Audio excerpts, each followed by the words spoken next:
mi familia pues es una raíz cubana, totalmente cubana, porque mi padre nació en La Habana, Cuba, y mi madre también.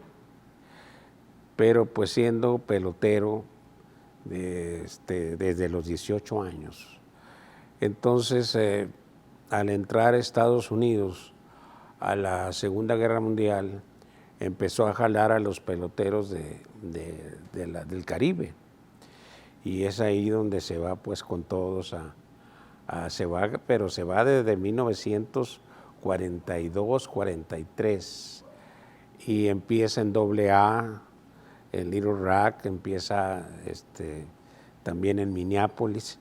No sé cómo le hacía para el frío, porque te imaginas, un frío los dos ahí.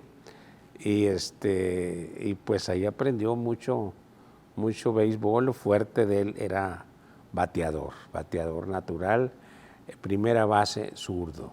Fue campeón muchas veces fue campeón, era natural. Y en épocas pues en que había grandes estrellas del béisbol, los que no se habían ido a la guerra, pero había algunos. Entonces, pues cuando se acaba la Segunda Guerra Mundial, el 45, les dicen, no nada más a él, ¿no? Le dicen a todos, a Charolito Horta y a Grande del béisbol, se acabó porque los que estaban en la guerra vienen a jugar. Ahí andaban. Y él recibe una invitación, primero con los Dorados de Chihuahua, en México, para después venirse a Nogales, Sonora. Y ahí es donde se vienen.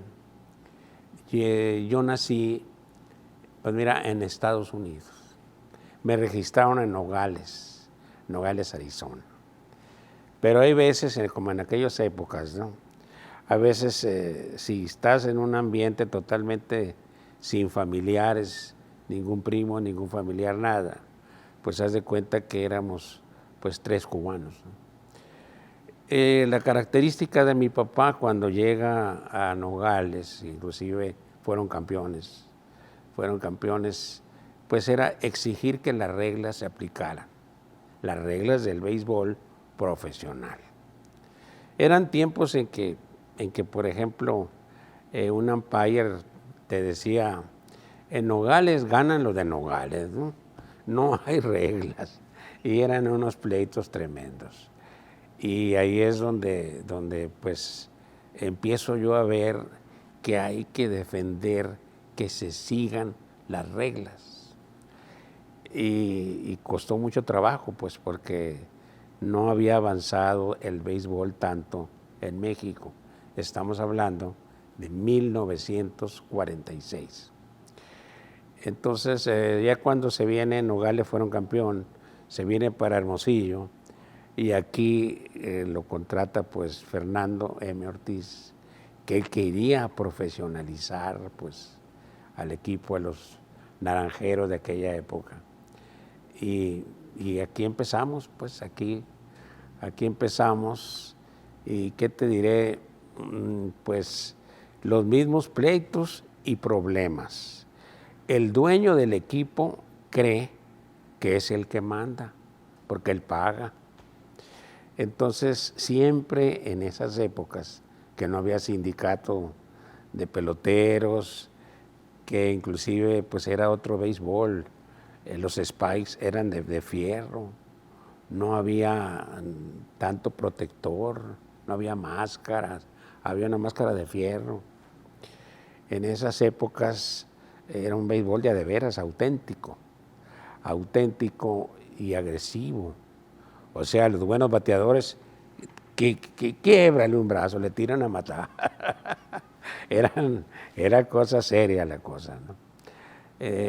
Pues el béisbol era pues muy bonito porque era natural, apasionado, y no teníamos otra cosa aquí en Sonora más que el radio, y en el radio pues estaba el béisbol. Y ahí se caracterizó él por eso. Hubo muchos conflictos con umpires y con directivos. Inclusive estaba viendo en tu portal pues precisamente Gastón Luquen Aguilar era el contador de los Águilas de Mexicali en 1951 y era el que le llevaba los registros a Mario Hernández, dueño de la Estrella Azul, el dueño del equipo de los Águilas. Y ahí él decía, hacía el line-up, van a batear estos, y mi papá lo agarraba y lo rompía. El pelotero aquí soy yo, yo soy el que hago el line-up. Entonces, fue un conflicto permanente, pero sin embargo, pues una unión también en que al final de cuentas se llegaba a ¿qué? A ser campeones.